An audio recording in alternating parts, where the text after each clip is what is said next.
please next year inform groups of 3 among your friends, and then you get the components for the project issued. Please form these groups quickly.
It's not Tuesday, Monday.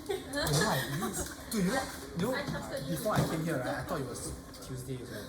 I thought it was Tuesday. Then I was like thinking, where are you coming from? Because Tuesday, Thursday, we three of us, most of the time, we three of us. Yeah, I was like, where are you coming from? Came from Kids Stop. Kid Stop? Yeah. Kid Stop. What's that? The CD Kids Stop. No, I think I heard before. Yeah. Then, Can play like video, then like perform or like switch. just for fun. Wait, isn't it upstairs? Oh, upstairs. The on the Yeah, it's like You need to go integration code. Haven't started. Huh? Can we hire you? Yeah, to do integration. I mean, I just copy one. Hey, now I think about it, right? Moving 45 pixels per second, is it the same as moving 45 hertz? Every 45 hertz plus 1. 45 seconds. 45. 45 pixels a second. Yeah, to move 45 pixels per second, is it the same as counting to 45 hertz? Then you move it 45 hertz, then you plus 1 every time. I wrote your name. Plus 1 every time.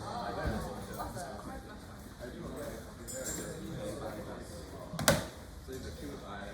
There's someone there.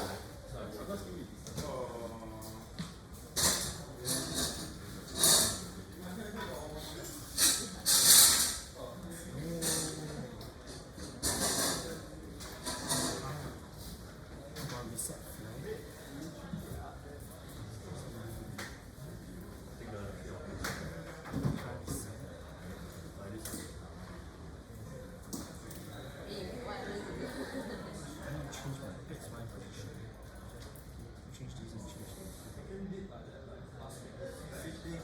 Multiple given then. Is it? How do I unset that? I have. I see this is set down. Basically, every time I press a button, then you reset to a certain position. But then reset to a certain position. My initial position, like my sounds like change. This needs to change.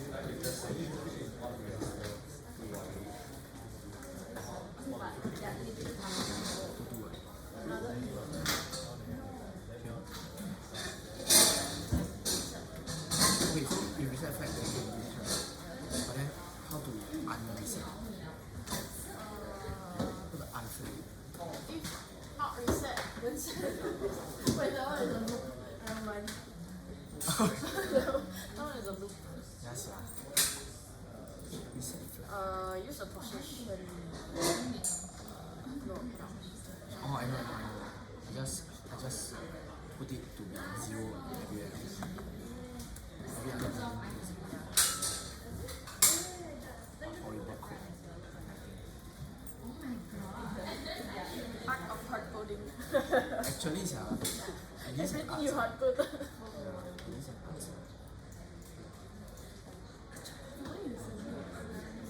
Not everything like Mostly those. today we are my CD to here.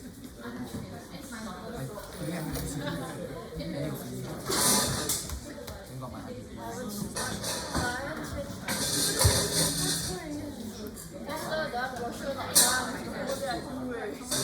Ah, you do yourself?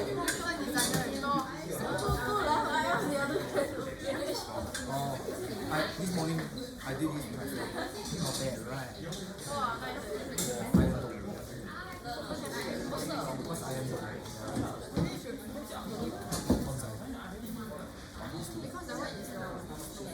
yeah.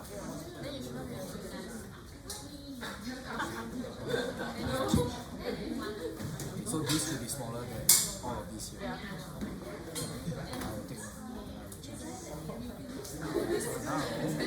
No, the thing is, my group, I create a poster, my partner also create a poster. That's why.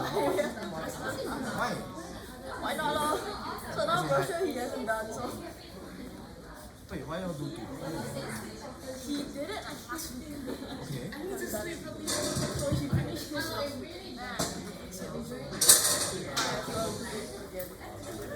Wait, so you build upon his one or you I use his, but like, to create my own. Oh, to have modify lah. Then you'll never call. Teacher assign or what? Teacher knows it. You knew him before. Never. He's a year 3.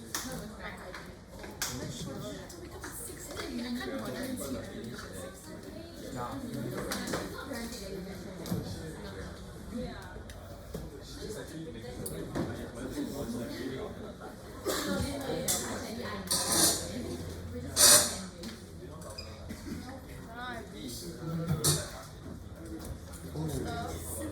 What about two? Which one is this? This one is Which one is yours?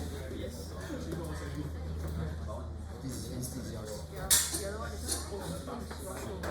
But it's yours. Your brochure.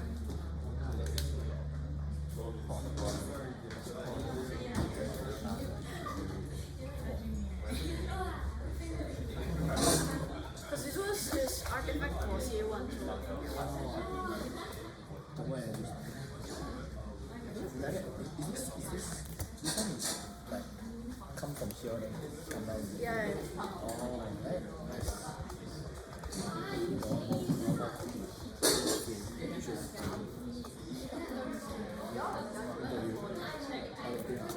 Oh, you sign up. Is there anyone who hasn't formed a group yet? If you haven't formed a group, you can go to the lab counter. They are helping you form groups. Do you know where No, I look your code.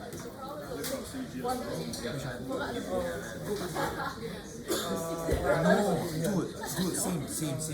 You know my one is which one? Mine is this one. So instead of like creating the passive, I just put it on. I just put it like put it inside one. Like that. No wonder it's not coming. But everyone's working the board in front of you. Oh, yeah, sure, yeah.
So you have partners. Is it in C content? Are they not going where are they teaching? Is it side there? Oh,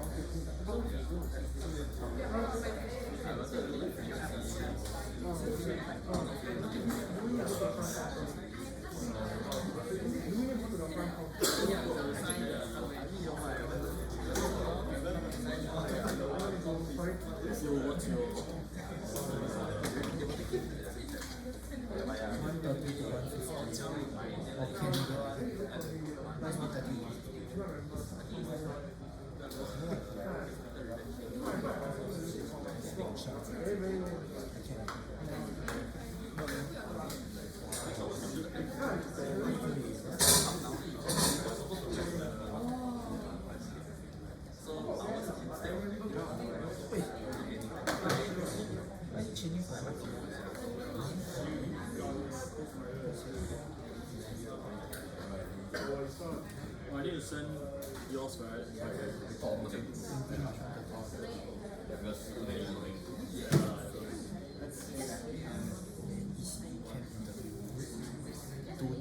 Where are we?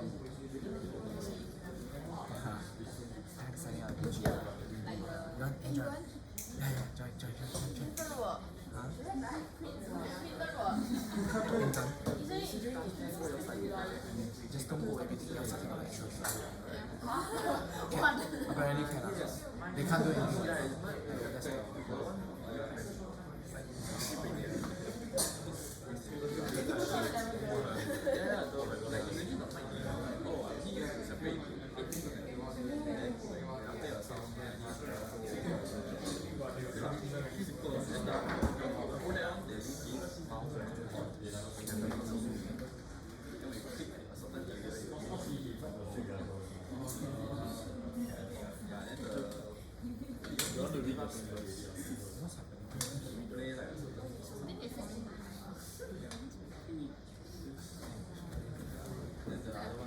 What's our project?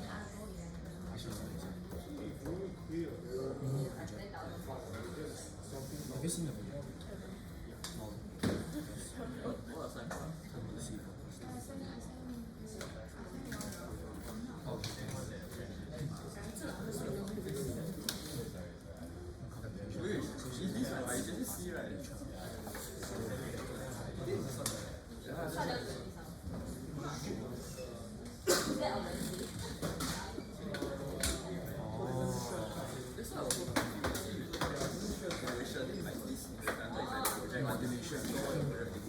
Okay, sorry, the first page, I think it's about formulation based on the first page.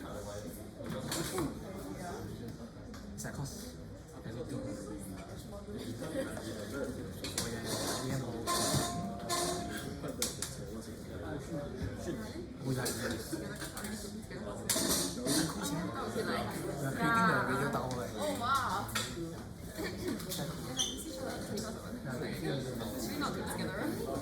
You know there's a building where we just take in that. We create the like now the radio, right? Like normal radio. Like, all of them will come and complain to me about like each other. Oh wait, are we gonna broke some of my friends' fridge? So what? I think you are nicer. How was that? Yeah, we just... we don't want to chill about it. Like, you watch shows. Like, why is much tea?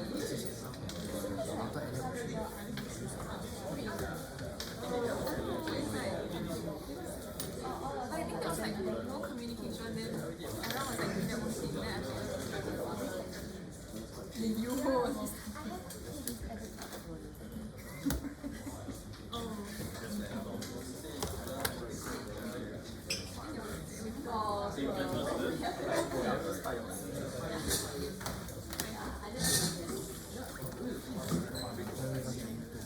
Amplitude modulation and demodulation.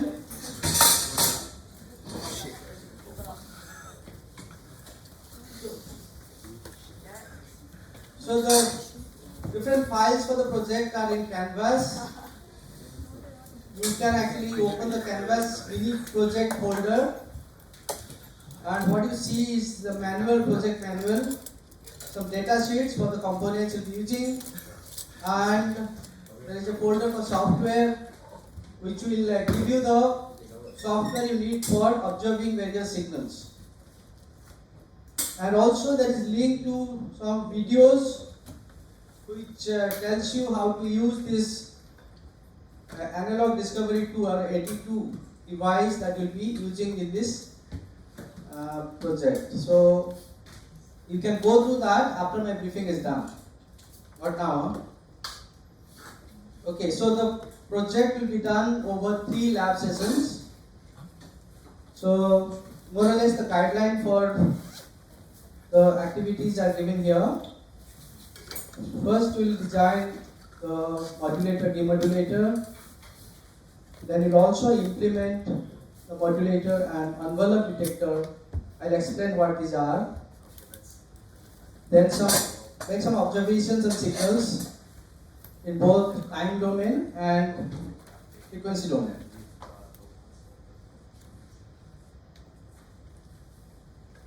Alright, don't mind I go with that shit because it's your. So the next session, when you come, you will implement the low pass filter. So with that, you can integrate the system and again observe the output of the system, and basically that should be the end of your project. So basically you need 2 sessions to complete the project. So today and the next session is all you need, and the last session is basically for demo. Right? So it will be actually showing us your project. And though we say there are 2 lab sessions, in fact most of the things you can do on your own, because the 82 is actually a kind of, it replaces the benchtop various equipment that you normally need. You need DC power supply, you need signal generator, you need oscilloscope to do the hands-on project. But all these are possible with 82. So you can actually work from home. You don't have to really, you don't need the lab space to continue to work.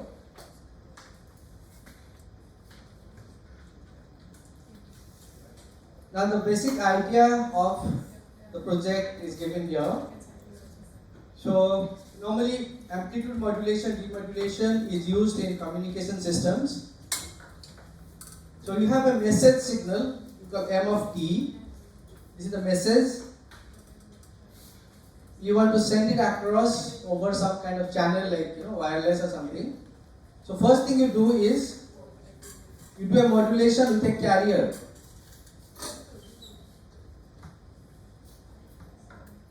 You have a message signal and carrier signal. We have done this before, message and carrier. So message signal is typically a low frequency signal, and carrier is a high frequency signal. And modulation is basically just the product of this. You multiply the message signal with the carrier signal. That's basically what you need to do. And then you get the resultant modulated signal, and you can pass it over to the receiver side. So this is basically the signal to be transmitted, and then you use some medium antenna and all in general to send it across to the receiver side. But in this project, we will directly connect this signal to the other side. You can see there is a direct connection. So you don't use any antenna or anything, you just directly connect. Now the task for us would be, after we get the modulated signal, can we get back the original message? Something that the receiver has to do, right?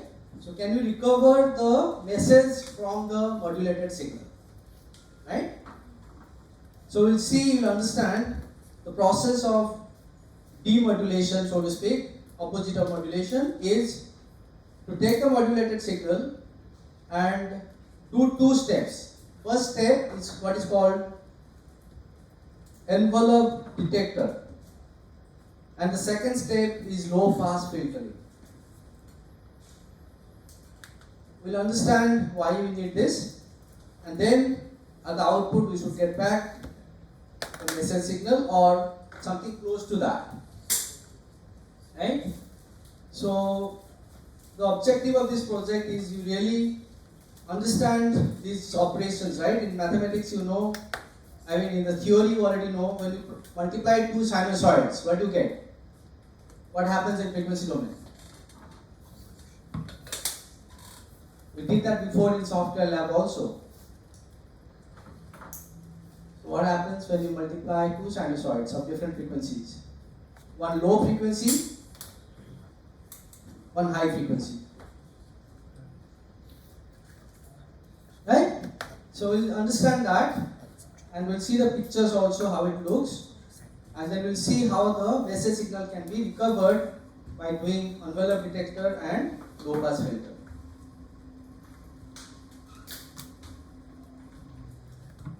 So the actual operation will do, so you can see I said we'll multiply MT times CT.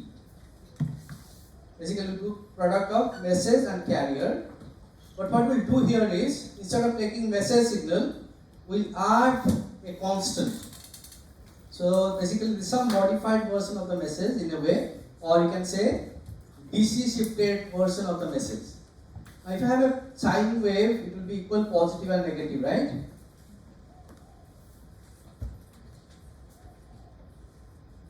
So it will go both positive as well as negative. Now if I plus 1 to this, add 1, what do I get?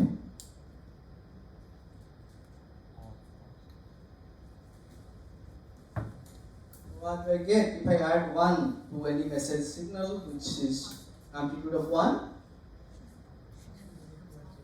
It will basically shift upwards, right? It will go start from 1, right? So here, the bottom line here should be 0, and the peak would be 2, right? So basically, instead of having both positive and negative, I'm just shifting the signal to the positive side, right? But it still retains the shape or the variation of the message signals, and then I take that and multiply with the high frequency carrier, right? So this is basically what we do in the modulation. Now this operation of product, we'll see how we implement using hardware. Okay? Now this will be our modulated signal, and remember here, the information that is important for you is the message signal should be a low frequency signal, preferably in this range, 400 to 4000 Hertz. Please take note of this, so that you don't, if you miss these important points, then you'll be struggling. So the message signal should be low frequency. Your carrier frequency should be higher, at least 10 times higher. Please take note of this. The carrier frequency should be at least 10 times higher frequency.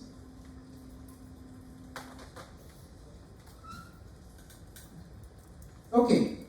Now, this is the waveform that you see in your AD2 using the software called waveforms. So after my briefing, you will see how to use the software. But if you see the signal in time domain, which is basically observing the signal in oscilloscope. Right? If you observe it in oscilloscope, you observe it in time domain. Right? How the signal varies. You'll see a sine wave like this. So please follow the settings as given in the briefing slide, which is actually available in Canvas. And then if you do the same thing in frequency domain, it's a sine wave. So if you use the spectrum analyzer and the same software, you can see the same sine wave in frequency domain. It's a single frequency signal, so there should be one value at the, this is showing the magnitude spectrum, only the magnitude. So it will have one entry at a single frequency, because it just has one frequency. Right? So please understand this. Simple sine wave. If you have, by the way, sine wave should have two-sided, right? But here we are seeing only one-sided, only the positive frequency side. Okay, you don't see the negative frequency side like we saw in the complex spectrum, but you just see the positive frequency. that's how a single sine wave would look. And then when you multiply, again if you recall, it's a low frequency multiplied with a high frequency.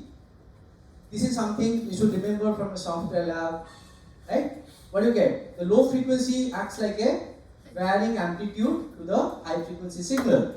So that's what the time domain, the modulated signal should look like this. Right? Modulated is the product of low frequency with high frequency. So modulated signal should be like this in oscilloscope, in time domain. Right? Then when you go to the frequency domain of this, or the spectrum of this, what do you expect?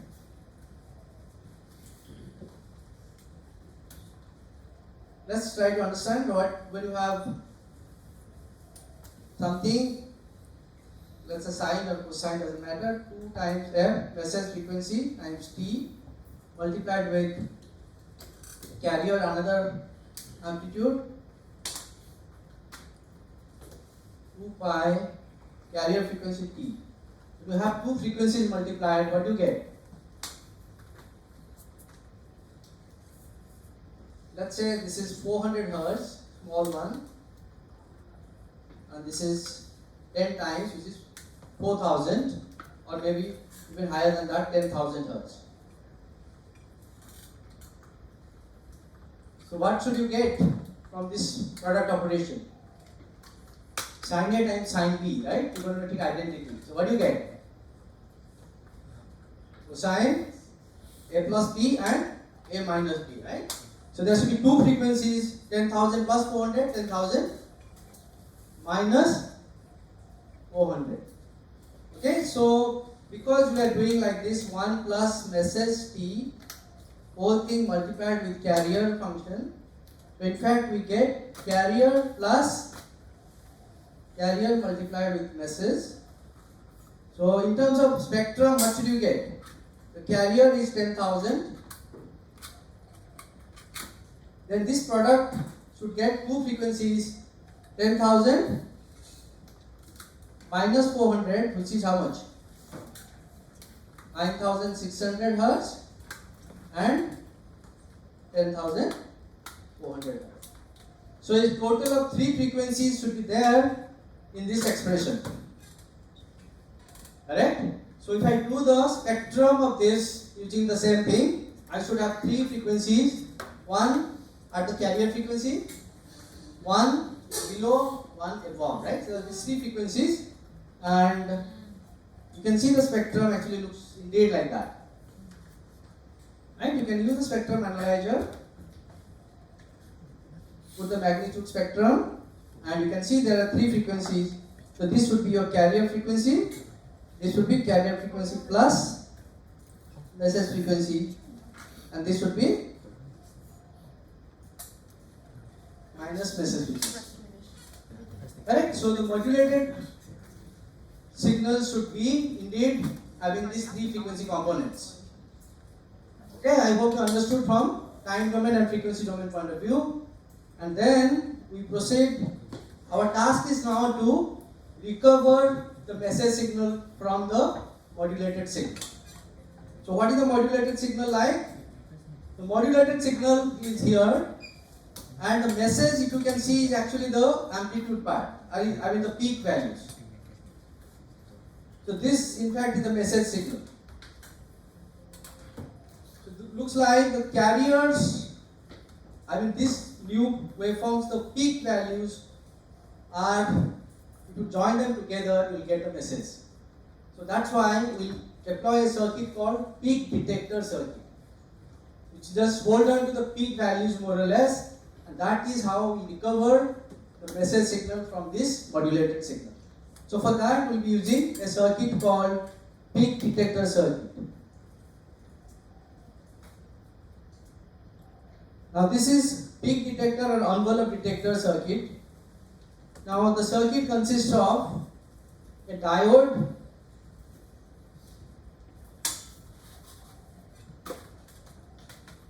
a capacitor and a resistor. So this is the circuit basically. diode, capacitor and resistor.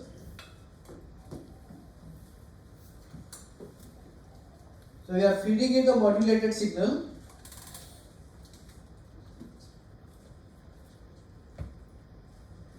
And you get the output, which is the message signal, more or less. I'm saying some modification in the message signal, but not be exactly message signal.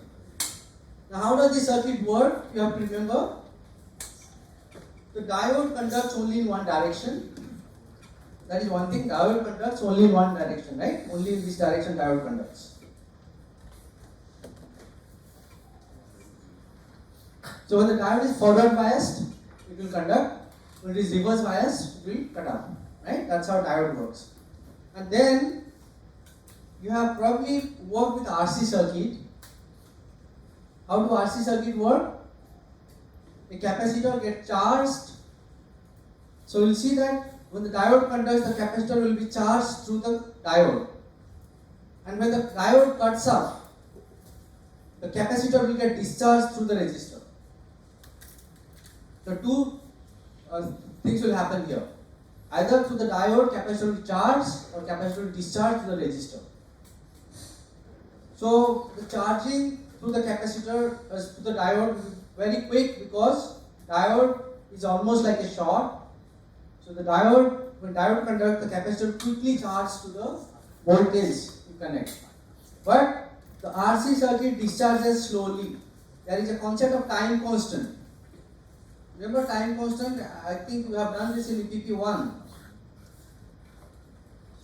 What is time constant formula?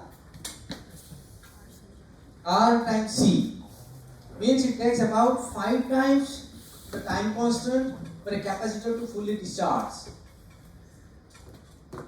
Right? But if you don't allow sufficient time to, so basically this discharge graph would be something like this. To have an initial voltage, it will take about 5 times RC for the capacitor voltage to go to 0. Right? So what is the point here is, if you don't allow it sufficient time to discharge, it will slowly discharge.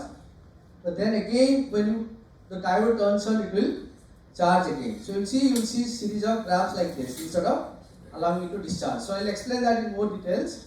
So the idea is, the capacitor will more or less keep the peak values, and the circuit at the output will be just something which is just holding on to the peak value. So if you design the circuit properly, then you will get the desired waveform. Now the formula for design is given here. Let me just stress here. This equation says Tm is the period of the message signal. So Tm is 1 over Fm. It comes from the message signal. Tc is the period of the carrier signal.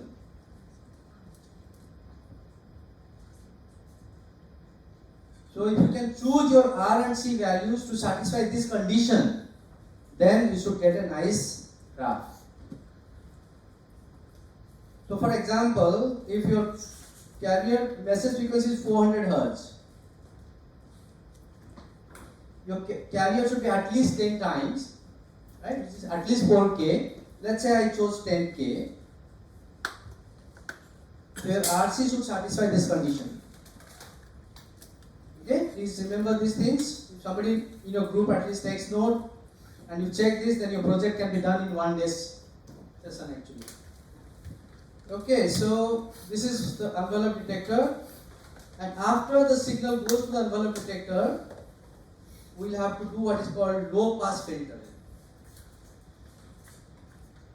Now the low pass filtering we'll do in the next session, so let me stop here. I don't think anybody will go to low pass filtering stage. So let's stop here and then you get started on the actual implementation. So I'll give the briefing of low pass filter in the next session. Now there are a couple of other things I want to tell you first. The first thing you should do is learn how to use the AD2. Okay, the videos are given in Canvas link. Please together you learn how to use the AD2. Now let me also tell you one more important thing. The actual demo, all 3 of you will be present. I will be presenting your work, but there will be questions asked to every individual. So every individual has to know the whole project from beginning to end, theory, answer, everything. So you have to understand the theory, and that's why I'm putting all the effort to explain the theory behind it. Second thing, you have to really be able to show it to us using your own hands. Because we have seen many times people just watch other people do, right? Because the other person may be good at it or whatever, but we'll expect everybody to be able to do it and show it to us during the demo. Okay, so please get involved and then do everything together.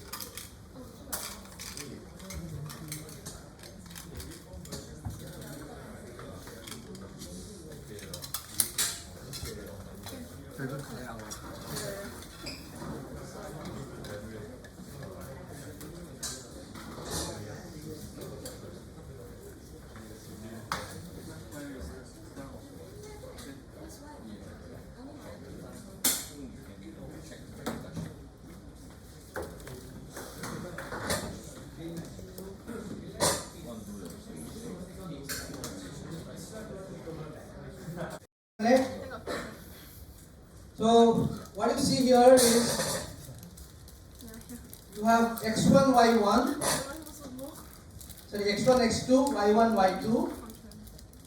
Then you have output is w. So there are two inputs actually, input 1, input 2, and in fact there is a third input, z input, so it is input 3.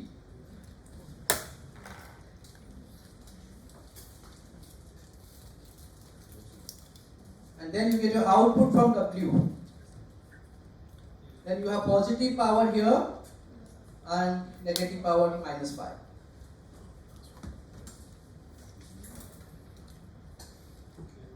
Okay, now our task is what? This modulation, we are multiplying 1 plus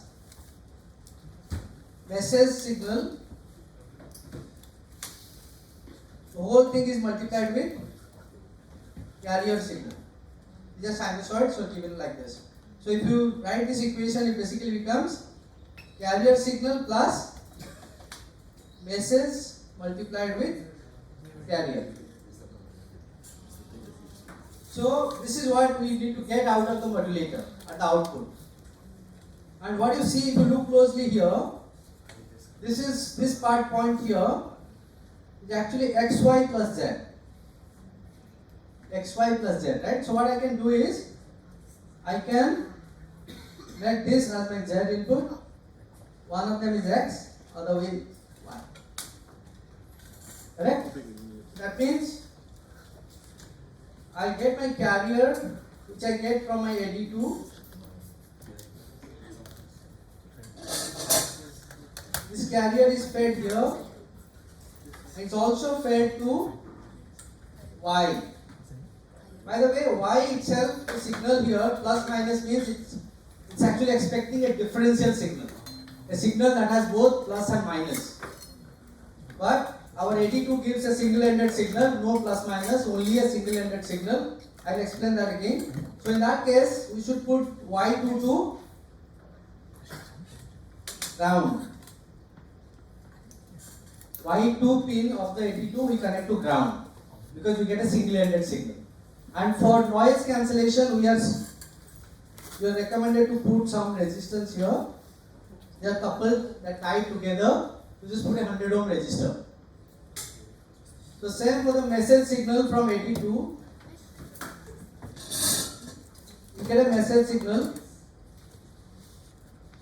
Now you connect to X1 and X2 you connect to ground. And you put a 100 ohm between these two pins. Okay, so this is how you get your message and carrier from AD2 and connect to this, and this is your output. This is the modulated signal.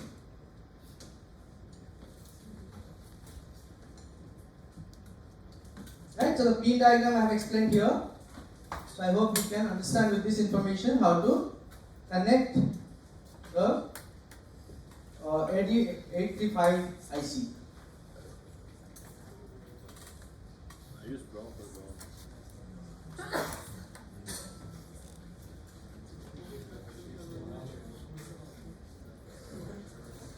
Now how do I get my plus 5 minus 5?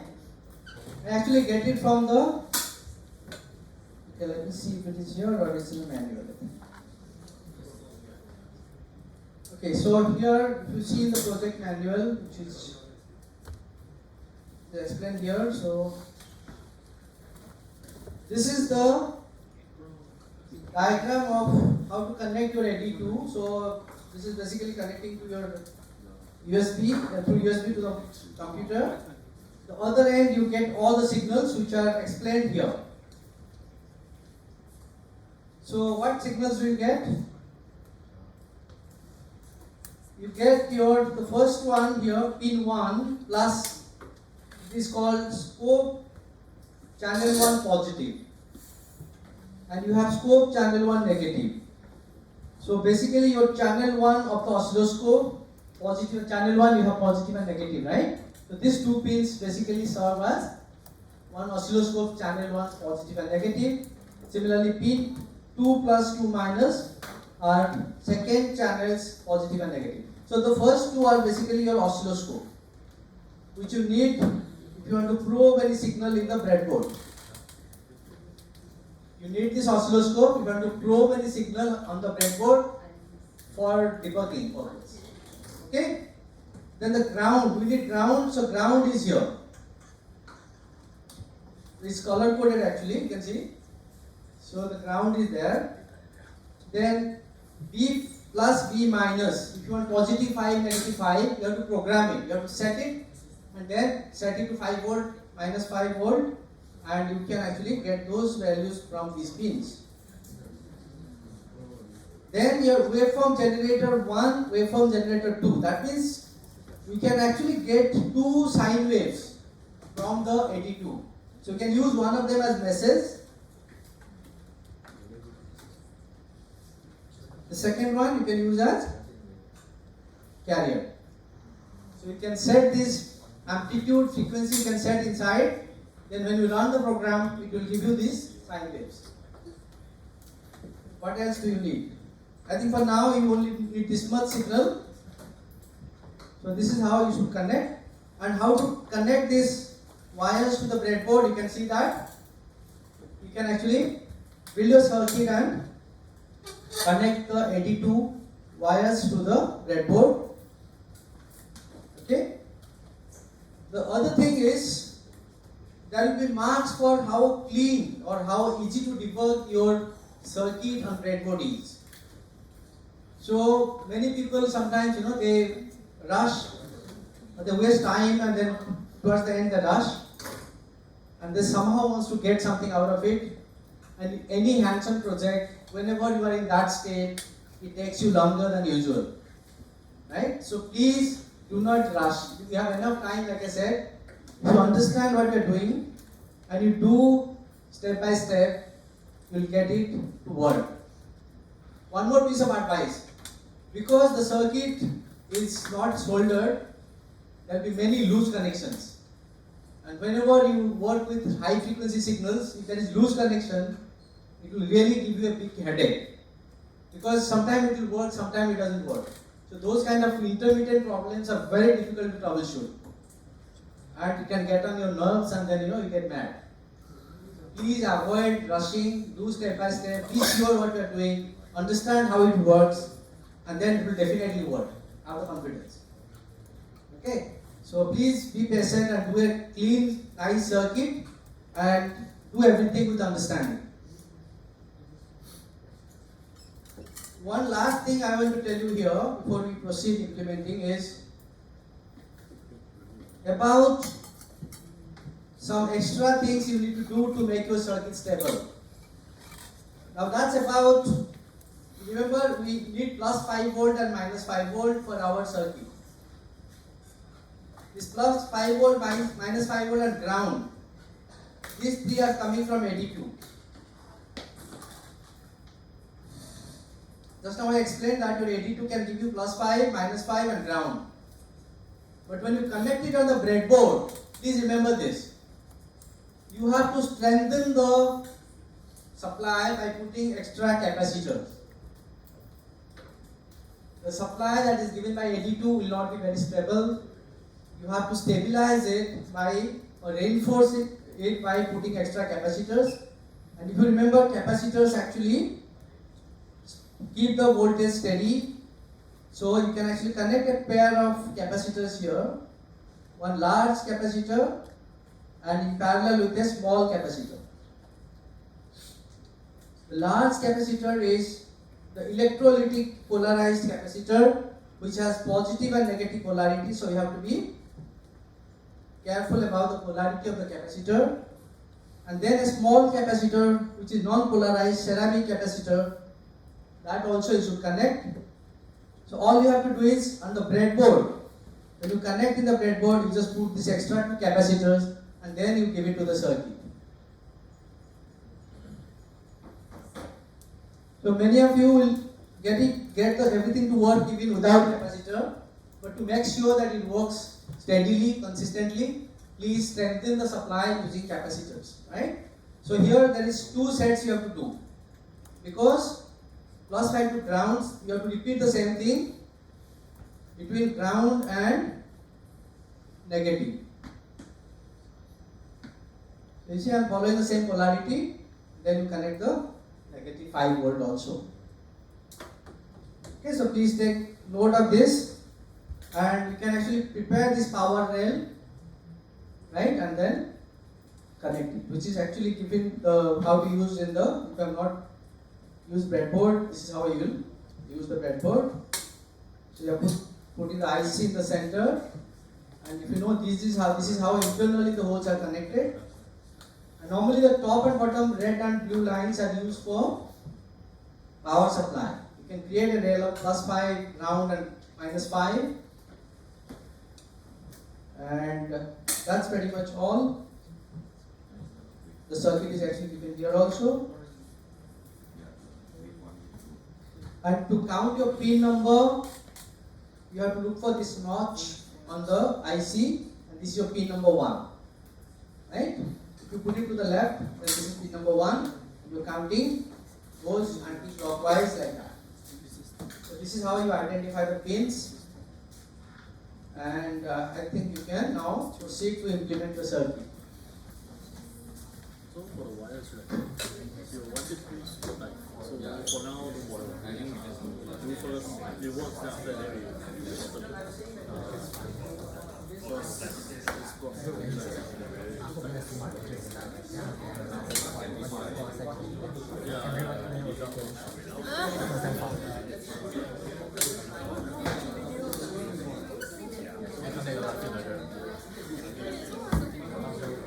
We need to do the.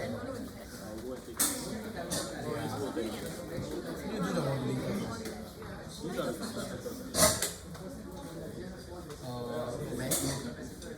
we need the AD2. Oh, actually, we just connect this to that. That's all. Yeah, like to the okay, very yeah, kinda. It's quite straightforward. okay, what? Then the two waveform is the yellow one. Those two yellow ones are two. One is, sure we need Oh, you already have for the stars. It's just there. Take out the yellow one. Oh, that's the power. Take out the yellow and the color. This is the power. Wait, this is one. Not like These two are the same ones. how you connect. Oh, no, two lah. I think can break, can break. Eh? Don't break lah. Don't break lah. Brick box. Don't break lah. Brick box. I got it. Ah, no, just put this. Oh. Yeah, no, only got two. But I need more color. What color do you have? That's the. I think what is lost? Isn't it this? No lah, you need female, right? Yeah, where can we get the jumper wire Oh, from? yeah. Don't know. It's either we strip ourselves or Maybe they probably have to grow.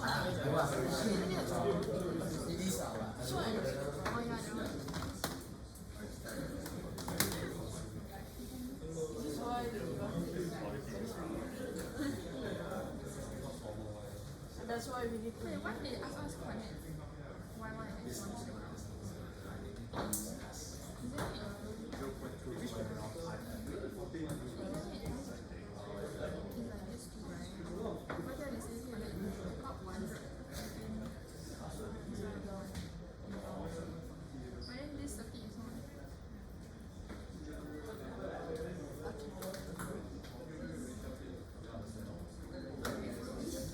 Which one is the ground?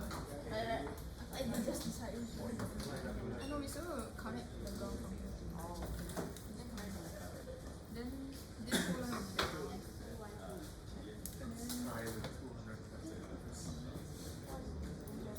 ground. Why? Oh, it's a close circuit. Offset 10 and 21.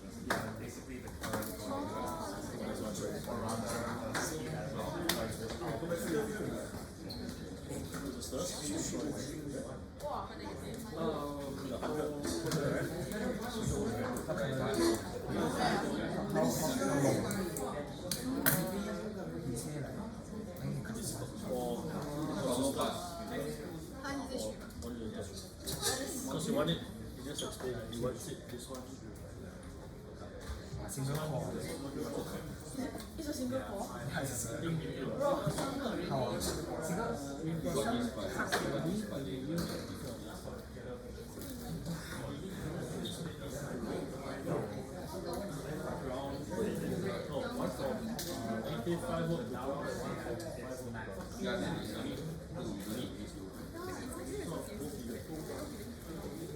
I don't bring my jumper. Oh, you have extra. I have, but I don't bring it. I only bring the battery and screwdriver. But because they are doing the same thing, where are you going to put this? Space, right? Because it's one 85 volts and one is 95 volts. Draw.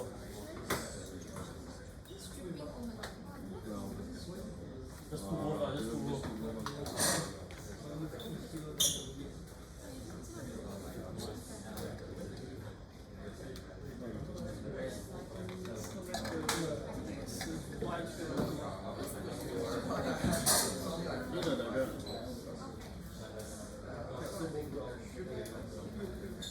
That's X1, Y1.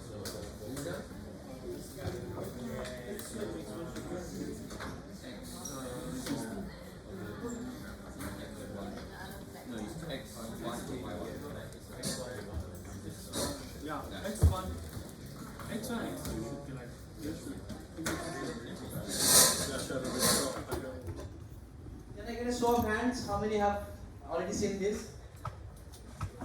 Okay, quite a few, so good.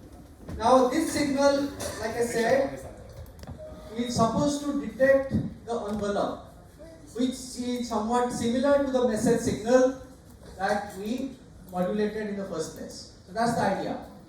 But now how do I extract my message signal from this kind of signal? So we have to understand this, first of all, in frequency domain. Please pay attention to these theories, because these are the questions that will be asked during the demo. So this kind of waveform, if you see, there is a low frequency variation plus there is a high frequency variation. The low frequency variation is due to the message, the high frequency is due to the carrier. So in simple terms, there should be a message signal frequency plus there will be carrier signal frequency plus something else maybe. So the best is to see it using the spectrum analyzer, right? So if we go and see it in the spectrum analyzer, which I believe you know how to use, now using the ready-to spectrum analyzer, this is what it should look like. The blue one is what it should look like. So what do you expect? You expect a message signal, which is a low frequency signal, and then carrier plus something around the carrier. Now, this spectrum shows the blue one, which is the output of the detector, has the signal I want plus something unwanted. Some other frequencies are there which I need to get rid of. So for that, I need to use a filter. My message signal which I want actually is a low frequency signal, right? You can see that this is the signal I want, and I don't want all this. This is what I want, this frequency, sorry, the blue one, right? So blue one is this one. I don't want the rest of the signals. So what should I do? There is a concept of filter which you might have learned already, but I don't know in EPP. So if I try to have a filter ideally, which is just allows this to go through and it removes everything else. Such a filter would be called low pass filter. Why low pass filter? Because it allows low frequencies to pass through, high frequencies are blocked or removed, right? By the way, to have such a filter is difficult, so it is actually called an ideal low pass filter. Okay? But in reality, what you can do, you don't have to really do that much here, that is already given.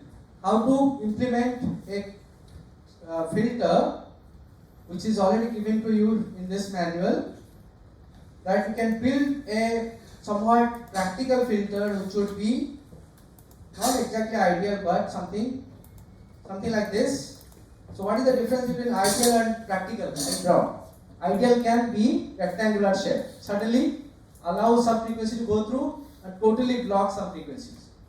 But a practical one doesn't do like that. It actually attenuates the frequencies at different gains. So when I say this is less, means the gain is actually reduced. Those frequencies are suppressed. They are not totally blocked, but their amplitude is reduced to such an extent that effect is reduced. Okay. So this is the filter we need. So how do you choose the what is called cutoff frequency? Cutoff frequency is the frequency at which the gain is 1 over root 2, which you are familiar with already in the theory. That corresponds to 3 dB value. The gain should be 3 dB. Okay, so that's called the cutoff frequency where the gain is 3 dB. So frequencies below that will go through, frequencies above that will be, we say, attenuated or reduced amplitude. So once you know this cutoff frequency, so what should the frequency be? The message I sent, I don't know what message frequency you chose. Suppose I chose 400 Hz. So anything above 400 should be attenuated. Anything below 400 should be, or up to 400 should be allowed to go through. So I can choose my cutoff frequency something around 400, slightly more than that, maybe. Anybody can suggest what value I can choose? 500 Hz, let's say for example 500 Hz. If I choose 500 Hz low pass frequency with cutoff frequency of 500 Hz, then 400 Hz my message signal will go through. Anything above 500 like the carrier and its other frequencies will be stopped. So that's why I should get back my signal, which is basically my message signal. So that's the idea of designing a low pass filter. Now how to design such a filter and implement it? Those you don't have to really do, it's already given to you. What is that? It's given in the project manual. The structure of the low pass filter is given here. It's a second order active Butterworth low pass filter. Quite a long name, but doesn't matter for now because the circuit is given, the connection is given for you, and how to choose the values of R1, R2, C1, C2 is also given. The working is given here, which you may ignore for now because we'll be learning about it later. But you can finally come to this part of the manual which says R1, R2 should be equal to, let's say, R. C1 should be equal to 2 times C2 and 2C. That means C1 is equal to C by 2 or C2 equals to C and C1 equals to to C. How to find the values of R and C? The RC values are chosen to satisfy this condition 3. If I know my cutoff frequency, in this case cutoff frequency is called F0. For example, if my F0 is 500 Hz. For example, don't say this is the. So if I use this, I calculate omega naught according to this. So this gives me the value of RC. You already did the detector one, so the same way gives the value of R and C, the product of RC. So if you know RC product, you can actually choose, or rather you can first find the value of C, then from there you calculate R. Same principle, if you know the product RC, you just pick a value of C that is available in the rack and calculate R. So maybe the values will be somewhat not available, but you choose values close to that. Remember this 500 I chose is somewhat close, not exactly, right? So here you can choose a value around that and pick values of R and C which are available in the rack and still close to the calculated value. So once you implement that, what you should do, implement that, you should implement this filter, this frequency should be blocked, and you should recover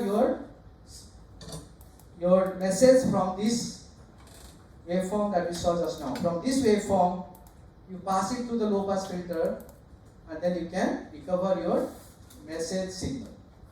Right? So to implement the low pass filter, you need to use this IC LM324, and the pin connections are given here. Right? So you can identify what is the input, what is the output pin, and where all the others are connected. And that implementation if you do and feed your detected output, you should get your message signal back. So that's basically the implementation part of it.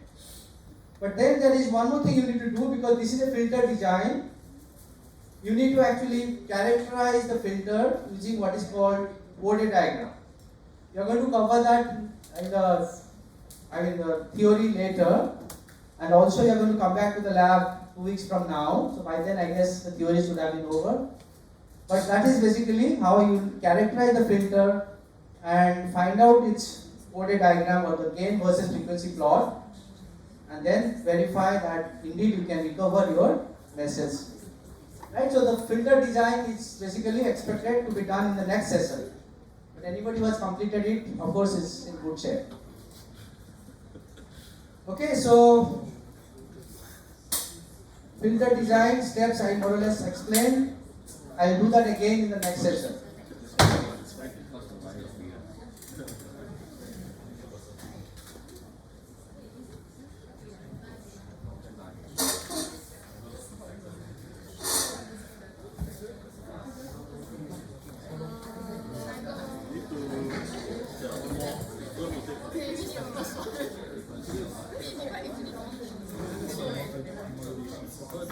No lah. Okay, no.